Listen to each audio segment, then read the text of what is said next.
ہمارے ہاں جو مقتل پورا کا پورا ڈیولپ کیا گیا وہ ائمہ علیہ السلام کی احادیث سے مقتل کو ڈیولپ کیا گیا. بعض کا تو کہتے ہیں یہ اتنی باریکیاں کیسے معلوم ہے, یہ کیا ہوا؟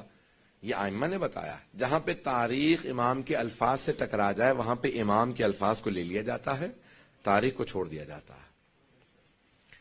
میں آخری مرحلے میں ہوں, سب میرے ساتھ توجہ رکھیں گے. عزیزان گرامی, ائمہ علیہ السلام نے مصائب بیان کیے. پانچویں امام سے پوچھا. پانچویں امام البتہ کربلا میں موجود تھے, اس لیے بھی بہت زیادہ تاکید ہے. 3.5 برس کے تھے. 57 ہجری میں امام کی ولادت ہے, 61 ہجری میں واقع کربلا. امام اول رجب کو ولادت ہے, تو 3.5 برس کے تھے روز عاشور. تو امام سے پوچھا کہ مولا, مختلف جو ہمارے مصائب کی روایات ہیں پانچویں امام سے, امام سے پوچھا مولا, جناب سید الشہداء کے قاتل یہ کہتے ہیں کہ جب آپ پشت ذوالجناح سے زمین پہ آ گئے تو آپ کی جو سواری ہے نا وہ آپ کا طواف کر رہی تھی. بار بار ذوالجناح طواف کرتا تھا اور آوازیں بلند کرتا تھا. مولا واقعاً وہ ذوالجناح کچھ امام حسین سے کہہ رہا تھا یا وہ ایک حیوان اپنی آوازیں بلند کر رہا تھا؟ امام نے کہا کہ وہ بار بار ایک جملہ دہرا رہا تھا. وہ کہتا تھا الظلیمۃ ظلیمہ, وائے ہو اس امت پہ جنہوں نے اپنے ہی نبی کے نواسے کو مار دیا. کہیے اپنے ہی نبی کے نواسے کو انہوں نے مار دیا. تو کہا مولا وہ اور بھی کچھ کہہ رہا تھا. تو امام رونے لگے اور روتے روتے پھر امام نے ایک جملہ کہا. کہا وہ بار بار امام حسین کا طواف کر کے مخاطب ہو کے ایک جملہ کہتا تھا, اے میرے آقا ایک مرتبہ ہمت کر کے میری پشت پہ واپس آ جائے, ایک مرتبہ میری پشت پہ آ جائے, میں آپ کو اتنی دور لے جاؤں گا پھر کوئی تیر آپ کو نہیں لگے گا. بار بار یہی بات دہراتا تھا, مولا آپ کو کوئی تیر نہیں لگے گا, اگر ایک مرتبہ میری پشت پہ آ جائے میں آپ کو بہت دور لے جاؤں گا. جب امام رونے لگے تو ایک مرتبہ اس راوی نے پوچھا, کہا کہ مولا پھر مولا حسین نے بھی اسے کچھ کہا؟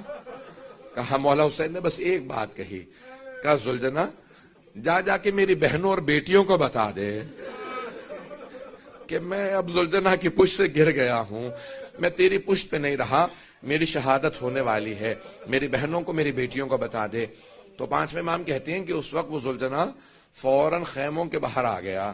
جب خیموں تک پہنچا تو بیویاں جب بھی ذوالجناح کی آواز سنتی تھیں تو سمجھ جاتی تھی امام حسین تشریف لائے ہیں.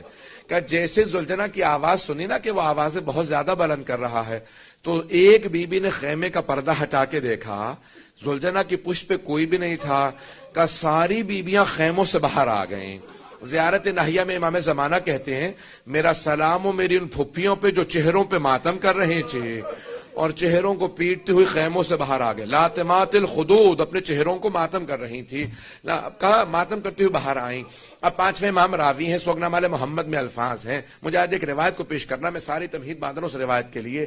پانچویں امام کہتے ہیں کہ مولا کی بیٹی ہیں جن کا نام ہے سکینہ. کہ ایک مرتبہ وہ آگے بڑھیں اور کٹی ہوئی باغوں میں ہاتھ ڈالا, اور ایک مرتبہ ذوالجناح کی باغوں میں ہاتھ ڈال کے ایک جملہ کہا. کہا کہ یا جواد حل سقیا ابھی ام قتل عطشانا, اے ذوالجناح جب میرے بابا خیمے سے گئے تھے تو بہت پیاسے تھے, بس اتنا بتا دے میرے بابا نے پانی پی لیا تھا یا میرے بابا پیاسے ذبح ہو گئے. امام کہتے ہیں کہ مولا کی بیٹی کچھ دیر روتی رہی, پھر خود ہی جواب دیا. کہا ذوالجناح تیری لٹکی ہوئی زین بتا رہی ہے, تیری کٹی ہوئی باغیں بتا رہی ہیں, میرے بابا تیری پشت سے اترے نہیں ہیں, میرے بابا گرے ہیں. کہ میرے بابا تیری پشت سے گر گئے ہیں. مولا فرماتے ہیں, جب پوچھا نا کہ مولا پھر کیا کیا اس ذوالجناح نے, کہا اس نے اپنے آپ کو فرات میں گرا دیا. کا سارا لشکر اسے حاصل کرنا چاہتا تھا, اس نے کہا کہ نہیں اب میں جینا نہیں چاہتا, میرا سوار نہیں رہا. بھئی جانوروں پہ ایسا اثر تھا اور انسانوں پہ کوئی اثر نہیں ہو رہا تھا. ایک اور جملہ پیش کرنا چاہتا ہوں, جس روایت کو پیش کرنا چاہ رہا ہوں معالی السبتین سے شیخ محمد مہدی مازندرانی نے اپنی کتاب میں لکھا ہے. میں نے پہلے یہ روایت پیش کی ہے مصائب کی. شیخ محمد مہدی مازندرانی کہتے ہیں کہ ایک کبوتر نے اڑنے کے بعد دیکھا کہ امام حسین کا لاشا زمین پہ پڑا ہے اور خون بہ رہا ہے, تو وہ تڑپنے لگا, اڑتا ہوا ایک باغ میں گیا اور جانے کے بعد سارے پرندوں سے کہا کہ تم یہاں اٹکیلیاں کر رہے ہو, تمہیں نہیں پتا زہرا کے بیٹے کو مار دیا گیا ہے, نواسہ رسول کو ذبح کر دیا گیا. کہ سارے پرندے تڑپنے لگے. کہا کہاں پہ مارا؟ کہا کہ کربلا کے میدان میں حسین کو ذبح کر دیا. اب اگر دیکھ سکے تو سنیے گا, روایت کے الفاظ ہیں امام حسین کے لاشے کے 4 حصے ہو گئے تھے. ایک سر تھا جو نیزے پہ بلند تھا، دوسرا لاشا تھا جو میدان کربلا میں پڑا تھا، تیسرا ان کا خون تھا جو ریت پہ بہ رہا تھا، چوتھے ان کی روح تھی جو اعلیٰ علیین میں پیوست ہو گئی تھی۔ اب سنیں گے، ایک مرتبہ سارے پرندے میدان کربلا میں آئے، جب پہنچے تو وہاں پہ دیکھا امام حسین کا خون بہ رہا ہے، وہ سارے کبوتر خون میں لوٹنے لگے، وہ اپنے پروں سے خون اٹھانے لگے، کہا نواسہ رسول کا خون بہ نہ جائے۔ سارے پرندوں نے اپنے پروں سے خون کو اٹھایا، ایک کبوتر اڑتا ہوا مکے کی طرف چلا گیا، دوسرا مدینے کی جانب چلا گیا، ایک نجف چلا گیا۔ اب شیخ محمد مہدی مازندرانی کہتے ہیں وہ جو کبوتر مدینے آیا تھا نا، تو کہا کہ وہاں پہ مدینے میں ایک یہودی تھا، مدینے کے باہر رہتا تھا، اس کی بیٹی لا علاج تھی، اسے برس کا مرض تھا، اس نے اپنی بیٹی کو، پرانے زمانے میں کہتے تھے ایک سے دوسرے کو لگ جائے گا، باہر مدینے سے لا کے ایک باغ میں بند کر کے رات کو چلا جاتا تھا، وہ نابینا بھی تھی۔ اب وہ نابینا بچی باغ میں، کہا بیٹی میں صبح آ کے لے جاؤں گا۔ رات میں وہ بچی ایک درخت کے نیچے لیٹی ہوئی تھی کہ اچانک ایک قطرہ خون کا اس کی آنکھ میں گرا، اس کی بینائی آ گئی۔ ایک مرتبہ اس کی دوسری آنکھ میں قطرہ گرا، اس کی بینائی دوسری آنکھ کی بھی واپس آ گئی۔ جب چہرے پہ خون پڑا تو اس کا مرض ٹھیک ہو گیا۔ صبح کو جب اس کا باپ آیا تو اس نے پوچھا بیٹی میں اپنی رات بیٹی کو یہاں چھوڑ گیا تھا، تم نے میری بیٹی کو تو نہیں دیکھا؟ اس بچی نے کہا بابا میں آپ کی بیٹی ہوں۔ کہا بیٹی کل رات میں تجھے بینائی کے بغیر چھوڑ کے گیا تھا، میں تجھے بیمار چھوڑ کے گیا تھا۔ کہا بابا کل رات سے یہ کبوتر مسلسل روتا چلا جا رہا ہے اور بار بار کہتا ہے واہ حسینا واہ حسینا۔ بابا اس کے پروں سے جو خون گرتا ہے اس سے شفا ہو جاتی ہے۔ اس یہودی نے فوراً کلام کیا، کہا تم کون ہو، کہاں سے آئے ہو، کس کا ذکر کر رہے ہو؟ کہا مسلمانوں کے جو نبی ہیں ان کے نواسے حسین کو مار دیا گیا ہے، کربلا کی نگری سے میں یہاں پہ آیا ہوں، وہ ایمان لے آیا۔ عزیزان گرامی، پرندوں میں یہ اثر تھا کہ جو پرندہ بھی دیکھتا تھا خون حسین کو وہ ایمان لاتا تھا۔ جانوروں میں اثر تھا۔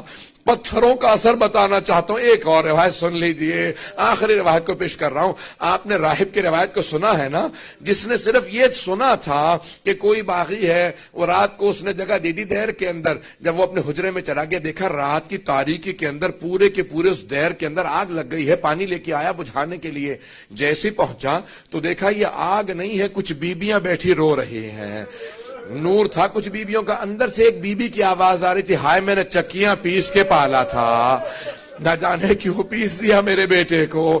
کہا یہ بیوی کا رونا سنا، اس نے فوراً دروازہ کھولا، جیسے دروازہ کھولا دیکھا وہ ساری بیبیاں چلی گئیں۔ آگے بڑھا دیکھا ایک صندوق کے چاروں طرف یہ بیبیاں جمع تھی، صندوق کھولا دیکھا اس صندوق میں ایک سر ہے، اگر دیکھ سکے میرے طرف دیکھیے گا، سر ہے۔ اس نے پتھر پہ سر کو رکھا، چہرے پہ پانی ڈالنا شروع کیا کیونکہ چہرے پہ خون تھا۔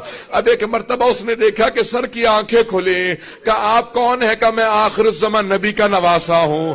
کہا یہ بیبیاں کون تھی؟ کہا ایک میری ماں زہرا تھی، دوسری جناب مریم تھی، ایک جناب آسیہ تھی، ایک جناب خدیجہ تھی، یہ چاروں بیبیاں میرے غم میں آئی تھی۔